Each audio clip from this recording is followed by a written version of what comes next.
தனபால் இருந்தாங்க, எல்லாரும் இருந்தாங்க. ராம சீனிவாசன் மதுரையிலிருந்து, நம்முடைய தலைவர் அண்ணாமலை அவர்கள், இன்றைக்கு தலைவர் மரியாதைக்குரிய சகோதரர் திரு நயினா நாகேந்திரன் அவர்கள், அத்தனை பேரும் இருந்து வழிநடத்தி கொண்டிருக்கிறார்கள். எனவே எங்களுக்கு பாரதிய ஜனதா புதியதல்ல, உங்களுக்கு அதிமுக புதியதல்ல. கணவன் மனைவி அன்பு தம்பிகளுக்குள்ள சண்டை மாதிரி சில சச்சரவுகள், பிறகு பிரிந்து கொண்டு சேர்கிறோம். ஒரு அருமையான தீர்க்கதரிசனமான முடிவுகளை பாரதிய ஜனதா எடுப்பதிலே, அதை போல எடுப்பதிலே வேறு எந்த கட்சிகளும் தகுதி கிடையாது என்பதை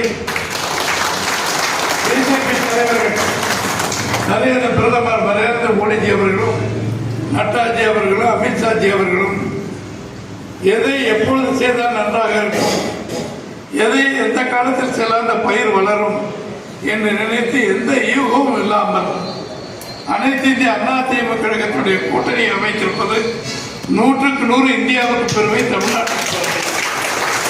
இது ஒரு சாதாரண விஷயமே அல்ல.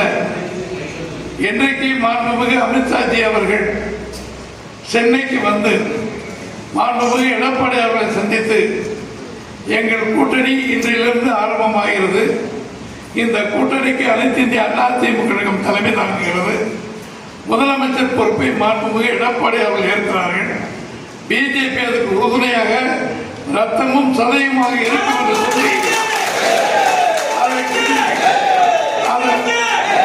அதற்கு நீங்கள் எல்லாம் தயாராக இருக்க வேண்டும் என்று சொல்லி பிஜேபி சகோதர சகோதரிகளை அமித்ஷாஜி கேட்டுக்கொண்டார்களோ அன்றிலிருந்து புதிய ரத்தம் அண்ணா திமுக கழகத்திற்கும் பிஜேபிக்கும் கூட்டணி உருவாகி திமுக கழகத்திற்கு தூக்கமில்லாத ஒரு சூழ்நிலையை செய்திருக்கிறது என்றுதான் சொல்லுங்கள்.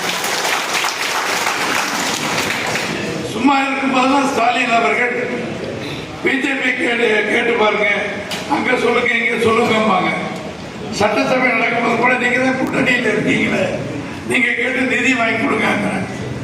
தேவையில்லாத சண்டைகள், ஆகாத பொண்டாட்டி கைப்பட்டா குத்தம், கால்பட்டா குத்தம் என்பதை போல இன்றைக்கு மத்திய அரசாங்கம் இந்தியா முழுமைக்கும் வழிகாட்டுகிற அந்த திட்டங்களை செயல்படுத்த மாட்டோம் அப்படின்னு சொல்லி எதிர்க்கிற மாதிரி எதிர்த்து நிதி கொடுக்கவில்லை, அது கொடுக்கவில்லை சொல்லி பொய்யான போராட்டங்களை ஸ்டாலின் செய்து ஏதோ மத்திய அரசாங்கத்துக்கு இவர்களே என்றால் நரேந்திர மோடிஜி உலகத்துக்கு யாருக்கும் தெரியாது போல ஸ்டாலின் அவர்கள் ஒரு நாடகத்தை